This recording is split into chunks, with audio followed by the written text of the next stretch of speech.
જય માતાજી મિત્રો, કેમ છો બધા? મજામાં છો ને? હું છું સોનલ. સ્વાગત છે તમારું આપણી યુટ્યુબ ચેનલ ચામુંડા સ્ટુડિયોઝમાં. મિત્રો, આજે હું તમારી સમક્ષ લઈને આવી છું પુરુષોત્તમ માસની કથા, અધ્યાય 19મો, પુરુષોત્તમ માસનો મહિમા. સુત પુરાણી બોલ્યા કે હે મુનિશ્રેષ્ઠો, સુદેવના વિનંતી ભર્યા પ્રશ્નોનો ભગવાન વિષ્ણુએ જે જવાબ આપ્યો તે તમે ધ્યાનથી સાંભળો. તેમણે કહ્યું કે હે બ્રાહ્મણ, કૂવામાં પડીને તારો પુત્ર મરણ પામ્યો છે, ત્યારે શોકમાં અને દુઃખમાં તમે પતિ પત્નીએ ત્યાં જ બેસી રહ્યા અને અજાણ્યાપણે પણ અન્ન અને જળનો ત્યાગ કર્યો. તે સમય પુરુષોત્તમ માસનો મહિમા હતો અને પવિત્ર માસમાં કોઈ પણ મનુષ્ય એક પણ ઉપવાસ કરે તો તેના અનંત પાપો બળી જાય છે. જ્યારે તમે તો પતિ પત્નીએ આખો માસ ઉપવાસ કર્યા છે. અણધાર્યો વરસાદ આવવાથી તમને સ્નાનનું ફળ પણ મળ્યું છે. આમ અજાણ્યાપણે પણ તમારાથી પુરુષોત્તમ માસનું વ્રત થઈ જવા પામ્યું છે. આ વ્રતના કારણે જ તમે મને પ્રિય છો. આગળ બોલતા જણાવ્યું કે એક સમયે બ્રહ્માએ દેવીની સમક્ષ એક ત્રાજવામાં વેદના બધા સાધનો અને બીજા ત્રાજવામાં પુરુષોત્તમ માસનું વ્રત મૂક્યું. ત્યારે વ્રતવાળો પલ્લુ નીચે નમી પડ્યું. આથી જ પુરુષોત્તમ માસને અધિક ફળદાયી ગણવામાં આવે છે. આથી બધા દેવો પણ પુરુષોત્તમ માસના ગુણગાન ગાય છે. તેના પરિણામે તો પુત્ર સુખ પ્રાપ્ત કરી શક્યો છે. આમ કહી અને વિષ્ણુ ભગવાન ગરુડ ઉપર બેસી અને વૈકુંઠ લોકમાં ગયા. સજીવન થયેલા પુત્રને લઈને પતિ પત્ની પોતાને ઘેર ગયા. સમય વીતતા અધિક માસ આવતા વિધિ વિધાન સહિત પુરુષોત્તમ માસનું વ્રત તેમણે કર્યું. આ વ્રતના પ્રતાપે ઘણા સુખ ભોગવી અને અંતે વૈકુંઠવાસી થયા. ત્યાં પણ હજારો વર્ષો સુધી ઘણું સુખ ભોગવી અને પૃથ્વી ઉપર દ્રઢ ધનવાના રાજા તરીકે તે જન્મ ધારણ કર્યો છે. તારે ગુણ સુંદરી નામની જે પત્ની છે તે આગલા જન્મમાં ગૌતમી હતી. તેમને 4 પુત્રો અને 1 પુત્રી છે. પૂર્વજન્મનો શુકદેવ નામનો પુત્ર પોપટ તરીકે અવતર્યો છે. તે પોતાના પિતાને ઓળખી ગયો છે અને તે તેમને મુક્તિના માર્ગે વાળવા માટે જંગલમાં ઝાડ નીચે બેઠેલા દ્રઢ ધનવાને ઉપદેશ આપે છે. રાજાની સુખ અને સમૃદ્ધિનું કારણ પુરુષોત્તમ માસના વ્રતનું છે તેને તે સંભળાવે છે. આ પ્રમાણે દ્રઢ ધનવા રાજાનો સંદેહ વાલ્મીકી મુનિએ પૂર્વજન્મનો વૃત્તાંત સંભળાવી અને શંકા મુક્ત કર્યો. શ્રી બૃહનારદીય પુરાણનો પુરુષોત્તમ મહાત્મયનો પુરુષોત્તમ માસ મહિમા નામનો 19મો અધ્યાય સંપૂર્ણ. હવે આપણે પુરુષોત્તમ માસની પાવન કથા સાંભળીએ. કથાનું નામ છે 4 ચકલીની કથા. પુરુષોત્તમ માસની શરૂઆત હતી. ભાવિક ધર્મપ્રેમી લોકો સવારે પ્રાંતકાળે ઉઠી અને નદીએ સ્નાન કરવા ગયા હતા. સ્નાન વિધિ પતાવ્યા પછી કાંઠા ગોરમાનું પૂજન કરી બ્રાહ્મણોને દાન અને દક્ષિણા આપી. કેટલીક બહેનો નજીકમાં આવેલા વડલાના ઝાડ નીચે બેસી અને વાતોએ વળગી કે આજે તેમની વાતનો દોર પુરુષોત્તમ માસના વ્રત વિશેનો હતો. બહેનોમાંથી એક બહેન બોલ્યા કે આ પુરુષોત્તમ માસમાં ઉપવાસનું ફળ મોટું છે. ઉપવાસ કરે તેને ચોક્કસ ફળ મળે છે. તેમાં મીન મેખ નથી. બીજી બહેન બોલી કે તમારી વાત સાચી છે. આમાં ઉપવાસ પણ અનેક રીતે કરવામાં આવે છે. કોઈ પૂર્ણ ઉપવાસ કરે છે, કોઈ ધારણા પારણા કરે છે, કોઈ એકટાણું કરે છે, જ્યારે કોઈ વ્રત રાખે છે પણ ઉપવાસ કરતા નથી. જેવો વ્રતનો પ્રકાર એવું ફળનું વ્રત કરનારને મળે છે. ત્રીજી બહેન બોલી કે તમારી વાત સાચી છે. જે પૂર્ણ ઉપવાસ કરે છે તેને સૌથી વધુ પુણ્ય પ્રાપ્ત થાય છે. તે રાજ રાણી બને છે. જે ધારણા પારણા કરે છે તે શ્રીમંતાઈને વૈભવ ભોગવે છે. જે એકટાણા કરે છે તેને મધ્યમ સ્તરનું સુખ પ્રાપ્ત થાય છે. અને જે વ્રત દરમિયાન ઉપવાસ કરતા નથી અને જે આવે તે ખાધે રાખે છે તે કનિષ્ઠ ગણાય છે. તેને ભાગ્યમાં કશું જ મળતું નથી. ચોથા બહેન બોલ્યા કે આપણે પુરુષોત્તમ માસનું વ્રત કરીએ અને વ્રતના નિયમોને ન પાળીએ તે સારું નથી. સારા નિયમોને પાળવા જ જોઈએ.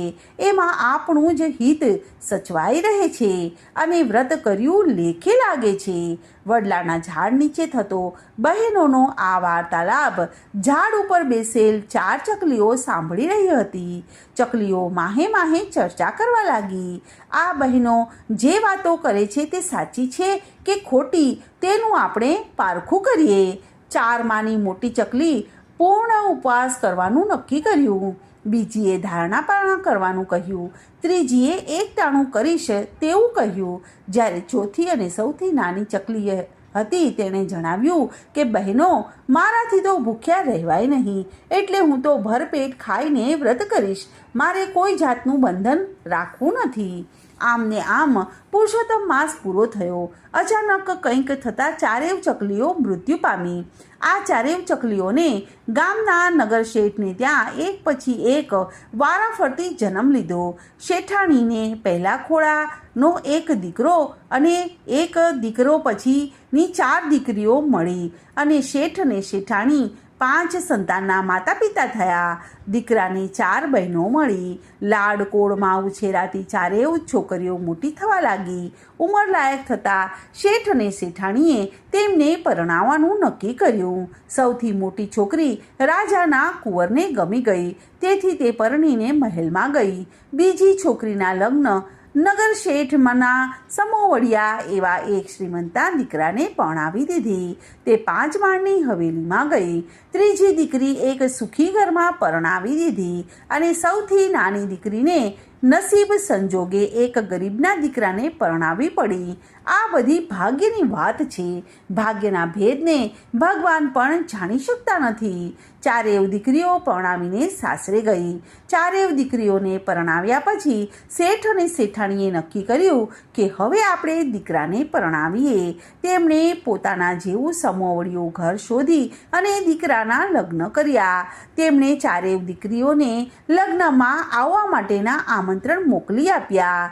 4માંથી જે સૌથી નાની હતી તે તો આમંત્રણ મળતા જ તરત જ પિયર પહોંચી ગઈ. તેનાથી મોટી લગ્નના 3 દિવસ પહેલાં પહોંચી. તેનાથી મોટી હતી તે 2 દિવસ અગાઉ પહોંચી. જ્યારે સૌથી મોટી હતી તે લગ્નના આગલા દિવસે પિયર પહોંચી. શેઠ અને શેઠાણી અને દીકરીઓએ ભેગા મળીને ભાઈને ધામે ધૂમેથી પરણાવ્યો. ભાઈને પરણાવી અને બધા ઘેર આવી ગયા. 2-4 દિવસ દીકરીઓ પિયરમાં આનંદ કર્યો. હવે દીકરીઓએ પોતાને ઘેર જવાનું નક્કી કર્યું. વિદાયની વેળા આવી. દીકરી પ્રસંગે આવી હોય તો મા બાપને કંઈક દેવું પડે. નગર શેઠે મોટી દીકરીને 15 તોલાનો હાર આપ્યો. તેનાથી નાની દીકરીને 10 તોલાનો પોચો આપ્યો અને તેનાથી નાની દીકરીને 5 તોલાનો દોરો આપ્યો. જ્યારે સૌથી નાની દીકરીને સોનાના બદલે 2 જોડ કપડાં અને 5 ગુણી ઘઉં આપ્યા.